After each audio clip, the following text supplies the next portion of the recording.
کہ عورت کے آنے سے رزق میں برکت ہی ہوتی ہے, نحوستیں کم ہوتی ہیں. نکاح منحوس عمل ہے جو اس سے نحوستیں ہوں گی, یہ مبارک عمل ہے, مبارک عمل ہے. اب اگر کسی کے ساتھ الٹا معاملہ ہو رہا ہے تو وہ یقین کر لے کہ یہ نکاح ہے, اگر نہ ہوتا تو اس سے زیادہ الٹے حالات ہوتے میرے ساتھ. شادی کی وجہ سے کچھ بچت ہو گئی ہے. یعنی ہم تو عالم الغیب نہیں ہے نا, بہت سی پریشانی ایسی ہوتی ہیں جو ہونے والی ہوتی ہیں, اللہ نے وہ کسی کام کی نیکی کی وجہ سے ٹال دی ہوتی ہیں. جیسے دعائیں قبول کیسے ہوتی ہیں, ہم کچھ مانگ رہے ہوتے ہیں وہ نہیں ملتا, لیکن ایک مصیبت آنے والی ہوتی ہے وہ ٹل جاتی ہے. اب وہ مصیبت ہمیں نظر تھوڑی آ رہی ہے, تو جس کا غیب پر ایمان ہوگا وہ کہے گا بھائی دعا قبول ہو رہی ہے. جس کا غیب پر ایمان نہیں ہوگا وہ کہے گا میں تو مانگ رہا ہوں کچھ بھی نہیں مل رہا مجھے. بھائی کچھ مل تو نہیں رہا, لیکن بہت سی چیزیں جو مصیبتیں آنی تھی وہ ٹل رہی ہیں. تبھی تو قرآن نے کہہ دیا یؤمنون بالغیب, اسلام سے فائدہ وہی اٹھائے گا جو اللہ کی باتوں کو بن دیکھے ایمان لائے گا. تو جو لوگ کہتے ہیں ہم نے شادی کی اور غریب ہو گئے, میں ان سے کہتا ہوں بہت زیادہ غریب ہونا تھا تم نے, نکاح کی برکت سے کم غریب ہوئے ہو. کیا ہوئے ہو؟ کم غریب ہوئے ہو. اس کی بہت ساری آسان مثالیں ہیں کہ ایک ڈاکٹر نے آپ کو کوئی میڈیسن دی, میڈیسن کے سائیڈ افیکٹ اتنے تھے آپ کو بخار چڑھ گیا. جیسے بچوں کو حفاظتی ٹیکے لگتے ہیں, آپ گئے ٹیکا لگایا, ایک دن تک بچہ بخار میں, آپ نے کہا لو ٹیکا لگنے سے بخار ہو گیا. ڈاکٹر کہے گا یہ بخار کم ہے, یہ پولیو سے بچ گیا ہمیشہ کے لیے, یہ گردن توڑ بخار سے بچ گیا. اب چونکہ ہم نے تو نہ وہ گردن توڑ بخار دیکھا نہ پولیو دیکھا, تو اس لیے ہمیں کوئی فکر نہیں ہوتی. ڈاکٹروں کے سامنے رپورٹیں ہوتی ہیں. تو جب ڈاکٹروں پہ بغیر دیکھے ایمان لے آتے ہو, اپنے بچوں کے کولوں میں جا کے ٹیکے لگواتے ہو اور بخار بھی کرواتے ہو, صرف یہ کہہ کے کہ یار یہ کہہ رہا ہے کہ اگر نہ لگوایا تو گردن توڑ بخار کا خطرہ ہے, اس کے کہنے پہ ایمان لے آتے ہو, پھر بھی بخار ہوتا ہے تو آپ کہتے ہو کہ یہ بخار کم ہے, اگر ٹیکا نہ لگواتا اس سے بڑی بیماری ہوتی.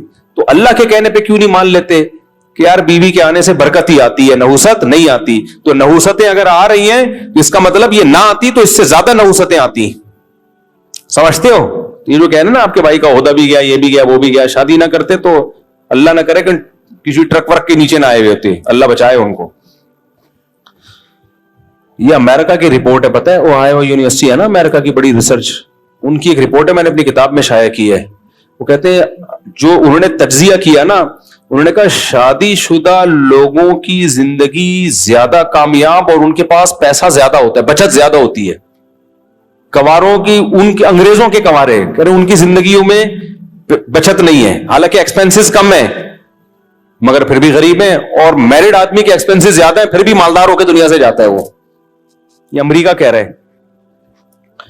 مدثر حسن صاحب لاہور سے, میرا سوال یہ ہے کہ اگر جنات سے دوستی ہو جائے تو قرآن کی روشنی کس حد تک جائز ہے؟ کہاں ہے بھائی, ان کو باہر نکالو یار.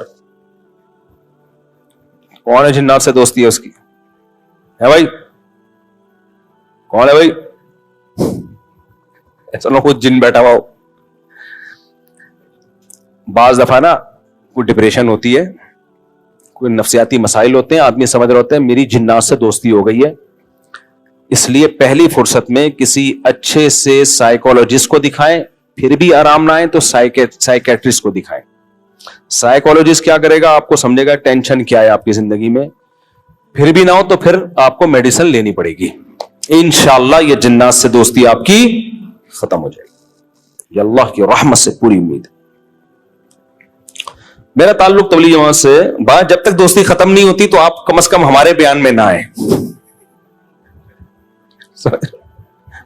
ہمارے بیان میں تشریف نہ. میرا تعلق تبلیغ جماعت سے. آج کل مولانا طارق مل صاحب کے متعلق لوگ بہت غلط آراء قائم کر رہے ہیں, تو کیا مولانا صاحب کے بارے میں آپ کیا کہیں گے؟ فتنے پہ جتنا بولا جائے نا اس سے فتنہ بڑھتا ہے. جس کو صحیح رائے رکھنی ہے وہ صحیح رائے رکھے, جس کو غلط رائے رکھنی ہے وہ غلط رائے رکھے, اور بھی غم ہے زمانے میں محبت کے سوا. تو بحث ہی نہ کرو, ان کو اپنی زندگی میں جینے دو میرے بھائی. وہ بوڑھے ہو گئے ہیں, ساری زندگی دین کی خدمت کی ہے, اب آخری عمر میں ان کو تھوڑا سکون دے دو, آرام دے دو. اگر کوئی غلطی ہوتی بھی ہے تو بولو کوئی بات نہیں یار, اچھے کام اتنے کیے. اپنے بوڑھوں کو بھی تو برداشت کرتے ہو کہ نہیں کرتے اپنے بوڑھوں کو؟ تو وہ ایسا نا ان کو غصہ آ جائے مجھے بار بار مفتیٰ بوڑھا کیوں کہہ رہے ہیں. بوڑھے ہو کے بھی صحت اچھی ہے ان کی, لیکن بہرحال ایجڈ کہنا چاہیے. اتنے ایجڈ ہو گئے ہیں تو ان کو چھوڑ دو اپنے حال پہ. اور بڑوں کے اختلافات میں نہ پڑو. جو بڑوں کے اختلافات ہیں ان میں نہ پڑو. تبلیغ کے جو اکابر ہیں وہ بھی ہمارے اکابر ہیں, مولانا طریق صاحب بھی ہمارے اکابر ہیں. کوئی اختلاف ہو علماء کو تو وہ علمی انداز سے بیان کر دیں کہ بھئی یہ ان کی رائے ٹھیک نہیں ہے, ہماری رائے میں یہ بات غلط ہے, ختم ہو گئی بات. یہ جو ٹرینڈ چلتا ہے نا ایک دوسرے کی ذات پہ کیچڑ اچھالنے کا, یہ ٹرینڈ ختم کر دو, بالکل ختم ہو جانا چاہیے اس میرے دوست. اور یہ یاد رکھو, جہاں انسان ہوں گے اختلافات ہوں گے. یہ جو تصور ہے نا کہ دیندار لوگ آپس میں محبتوں سے رہتے ہیں, میرے سامنے لوگ آتے ہیں میری 4 بیویاں محبتوں سے رہتے ہیں, چھوڑا کرو کسی اور کے سامنے, پھینکا کرو کسی اور کے سامنے. کتنا ہی نیک ہو, مرد ہو بیوی ہو, پھر بھی جھگڑے ہوں گے, پھر بھی اختلافات ہوں گے. صحابہ میں ہوئے ہیں, ہمارے نبی کی اپنی ازواج کے ساتھ اختلاف. آپ صلی اللہ علیہ وسلم 1 مہینے کے لیے گھر سے باہر چلے گئے تھے, حالانکہ امہات المومنین دنیا کی افضل ترین عورتیں ہیں, اور سید الانبیاء دنیا کے افضل ترین, اللہ کے بعد سب سے بڑا مقام نبی کا. اس کے بعد بھائی یہ اختلاف ہوا ہے, اور اللہ نے یہ اختلاف کیوں ہونے دیا؟ تاکہ پتہ چلے بھائی نبی کی زندگی بھی نیچرل تھی, نارمل تھی, تو ہمیں اس سے سبق ملتا ہے. تو 1 مہینہ کے لیے آپ صلی اللہ علیہ وسلم گھر سے ناراض ہو کے چلے گئے تھے, 1 مہینہ. پھر 29 دن کے بعد واپس تشریف لے آئے آپ. صحابہ نے کبھی مہینہ پورا نہیں ہوا ہے, آپ نے فرمایا چاند 29 کا ہے, ٹھیک ہے نا. اس کا مطلب آپ صلی اللہ علیہ وسلم پورا گن رہے تھے, چاند نظر آیا تو آپ نے کہا ہو گیا مہینہ پورا. جو تو یہ سب نیچرل ہے بھائی. لڑائیاں بھی ہوتی ہیں, خوشیاں بھی ہوتی ہیں, غم بھی ہوتے ہیں, برتھڈے بھی ہوتے ہیں, پھر سزا بھی ہوتی ہے. ناک پہ مکھی جو بٹھائے گا وہ کبھی بھی کامیاب لائف نہیں گزار سکتا. بعض لوگوں کو ہیضہ ہوتا ہے سیدھی زندگی, بالکل تیر کی طرح سیدھے رہ کے چلنے کا. تو جس کی زندگی میں لچک نہیں ہے, فلیکسیبلٹی نہیں ہے, برباد. سب آڑا ترچا. میں یہاں ایک پرانی بات ہے, میں نے جمعے کے دن اخلاق پہ بیان کیا, حسن اخلاق. اچھے اخلاق سے بات کرو, چیخو نہیں, گدھوں کی طرح گھروں میں چیختے ہیں. جب میں گیا ہوں, وہ پرانی بات ہے, 10-12 سال 15 سال ہو گئے, میری لڑائی ہوئی ہے بھائی, کیونکہ میں ایک اور شادی کرنے, اللہ معاف فرمائے, تو میں بھی چیخ رہا تھا, ٹھن چل رہا ہے. پھر مجھے خیال آیا, میں نے بھی بیان تو پورا اسی پہ کیا کہ چیخو نہیں. آپ یقین کریں مجھے خود ہنسی آ گئی, تو مجھے خود ہنسی آ گئی. خیر میں نے کنٹرول کیا, نہیں چیخنا چاہیے, لیکن پھر بھی ہو جاتا ہے انسان سے. صحابہ کرام سے بھی ایسا ہوتا تھا, بعض دفعہ آوازیں بلند ہو جاتی تھی, پھر کوئی ان کو سمجھاتا تھا بھائی نبی بیٹھے ہوئے, آواز پس کرو, وہ آواز پس کرتے تھے اپنی.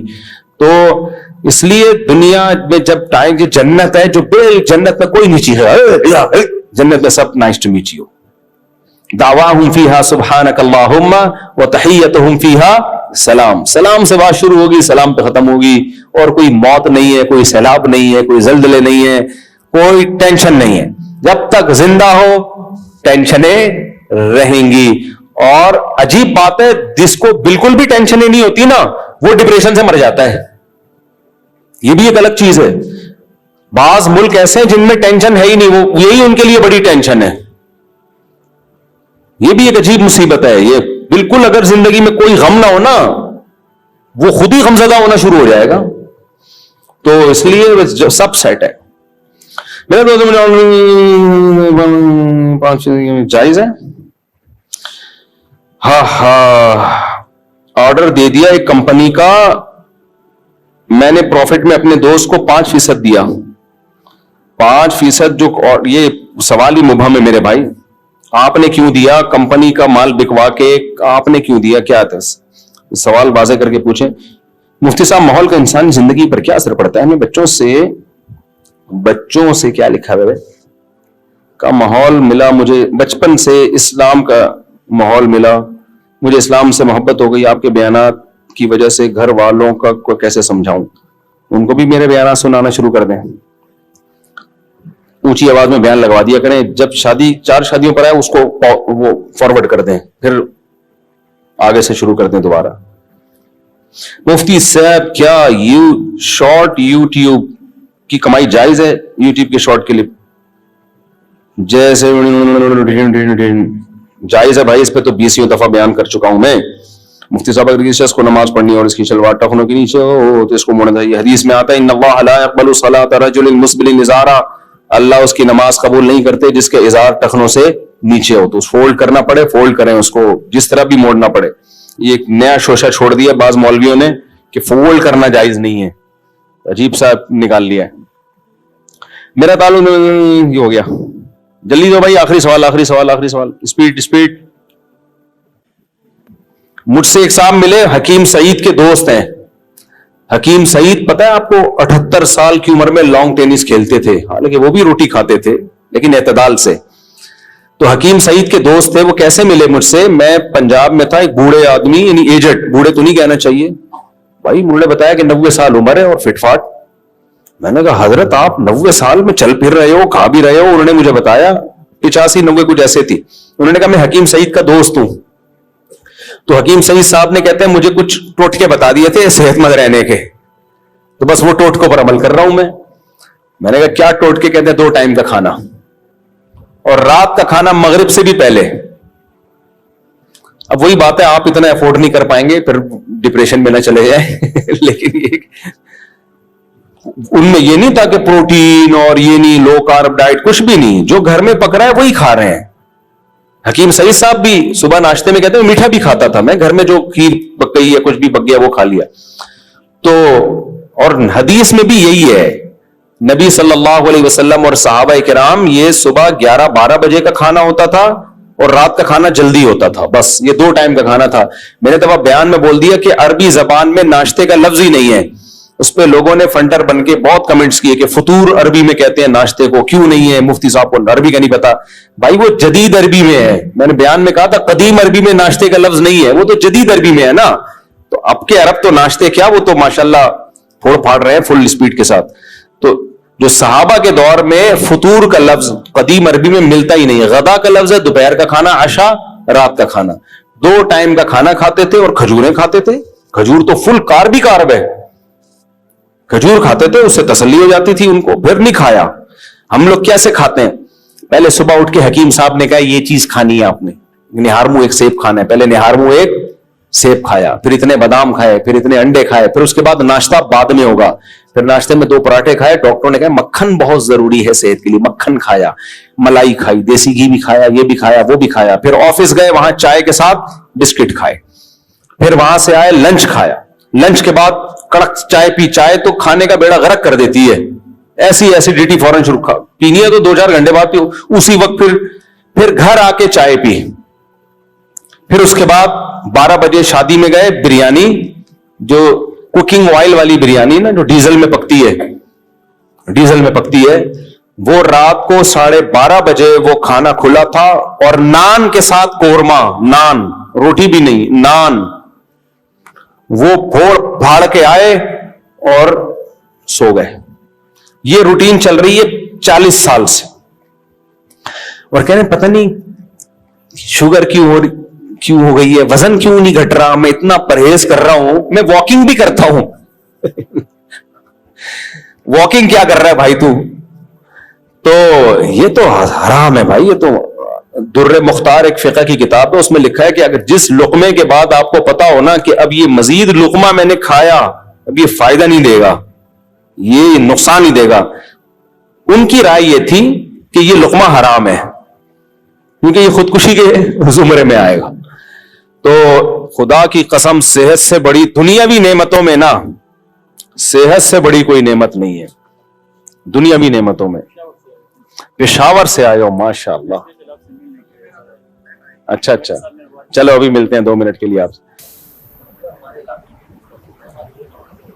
آپ کے علاقے میں 2 جماعتیں ہوتی ہیں؟ ہاں, کہاں, کیوں؟ مسجد میں جگہ نہیں ہوگی؟ غلط ہے, بالکل غلط. مسجد میں 2 جماعتیں, یورپ امریکہ میں تو مجبوری ہوتی ہے کہ وہ جگہ ہی نہیں ہوتی مسجد میں نا, اور وہ سڑک پہ نمازیوں کو کھڑا نہیں ہونے دیتے, تو وہاں تو مجبوری ہے. نارملی جمعے کی 2 نمازیں ایک مسجد میں جائز نہیں ہے. ایک ہی جماعت, ان کو منع کریں تو فتویٰ لا کے دے دیں ان کو, باقی دوسری مسجد میں سے ایک مسجد میں جمعے کی 2 نمازیں جائز نہیں ہے بھائی. وہ یورپ امریکہ میں کوئی یوزر ہے, مجبوری ہے. نارملی 3 جماعتیں شروع ہو جائیں گی, دیکھنا تھوڑے دنوں میں. جس کا جو منہ اٹھے گا یار اب میں فارغ ہوں چلو آجا جمعہ پڑھتے ہیں، دوسرا اٹھے گا یار میں ابھی سو کے اٹھا ہوں چل ایسا کر 3:30 بجے پڑھیں گے ہم لوگ، یہ شروع ہو جائے گا. 2 کیا پھر 3 بھی جائز ہے، اگر 2 جائز ہے تو 4 بھی جائز ہے. ہر آدمی اپنے طور پہ، جمعہ نہیں ہے تو مذاق ہو جائے گا. کووڈ کے دنوں میں علماء نے فتویٰ یہ دیا تھا کہ آپ اگر مسجد کے دروازے بند کر لیتے ہو، ان لوگوں نے گھروں میں جمعہ شروع کر دیا تھا، فتویٰ یہی تھا کہ صحیح جائز نہیں ہے یہ، کیونکہ جمعہ کے لیے شرط ہے اذن عام. جمعہ اور عام نمازوں میں فرق ہے. جمعے میں شرط ہے بھائی 4 آدمی پڑھیں گے لیکن ہوگا اذن عام، جس نے آنا ہے آ جائے. تو کمرہ بند کر کے جمعے کی نماز نہیں ہو سکتی، سمجھ رہے ہو؟ جمعے کو کچھ پروٹوکول دیا اللہ نے. گاؤں میں جمعہ نہیں ہو سکتا. نبی صلی اللہ علیہ وسلم کے دور میں کبھی کسی گاؤں دیہات میں جمعے کی نماز نہیں ہوئی ہے. ینتابون، حدیث کے الفاظ ہیں، دیہات سے صحابہ کرام مدینہ آیا کرتے تھے جمعہ پڑھنے کے لیے، باریاں لگاتی، اس دفعہ تمہاری باری ہے تم جاؤ، اس دفعہ تم لوگ کی باری ہے تم جاؤ، ہم یہی رہیں گے. اس لیے جمعہ گاؤں میں جائز نہیں ہے.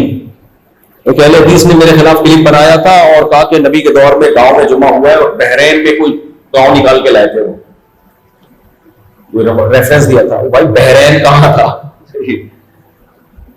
تو بیچ میں کوئی گاؤں نہیں آیا جس کی مثال ملی آپ کو. اور وہ جو جس کے بارے میں کہا جاتا ہے بحرین میں کوئی گاؤں تھا، تو وہ گاؤں نہیں تھا، وہ بڑا قصبہ تھا، شہر کے حکم میں تھا وہ. تو یہ تو خود اس کی علامت ہے کہ بیچ میں کسی گاؤں میں نماز نہیں ہوتی تھی. جب نبی کے دور میں نبی یعنی صحابہ نے اپنے گاؤں دیہاتوں میں جمعے کی نماز قائم نہیں کی ہے. اچھا اس میں حکمت کیا ہے؟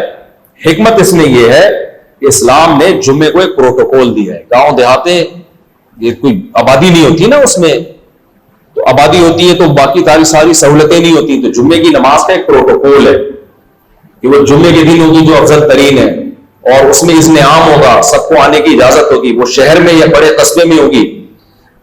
ہمیں صاحب نے بتایا کہ کینیڈا میں، امریکہ میں، پتہ نہیں یو کے میں بھول گیا، ملک بھول گیا، کہہ رہے ہم نے انگریزوں سے بات کی کہ بھائی جمعے کے دن ہمیں دوپہر کو چھٹی دی جائے کیونکہ ہم لوگوں نے جمعے کی نماز پڑھنی ہوتی ہے اور آپ لوگ کے یہاں چھٹی سنڈے والے دن ہوتی ہے. تو گھوڑا کہنے لگا تو آپ لوگ ایسا کرو جمعہ سنڈے والے دن کر لیا کرو. جمعہ کیا کر لیا کرو؟ سنڈے والے دن کر لیا. تو وہ تو بیچارے کو نہیں پتا تھا کہ جمعہ بھائی جمعے کے دن ہی ہوتا ہے. تو جمعے کو اللہ نے ایک پروٹوکول دیا ہے، تو اس میں یہ نہیں ہوتا کہ ایک مسجد میں 3 جمعے ہو رہے ہیں، اپنی مرضی سے اٹھے منہ اٹھائے آ گئے. تو آپ کو اسی ٹائم پہ پڑھنا پڑے گا جس ٹائم پہ ہو رہا ہے. ہاں یورپ امریکہ میں فتویٰ دیا ہے کہ 2 جمعہ بھی جائز ہیں، کیونکہ وہ اتنی بڑی تعداد ہوتی ہے، وہ باہر کھڑے نہیں ہونے دیتے، عمارت بہت مختصر ہے، تو وہ کیسے پڑھیں گے؟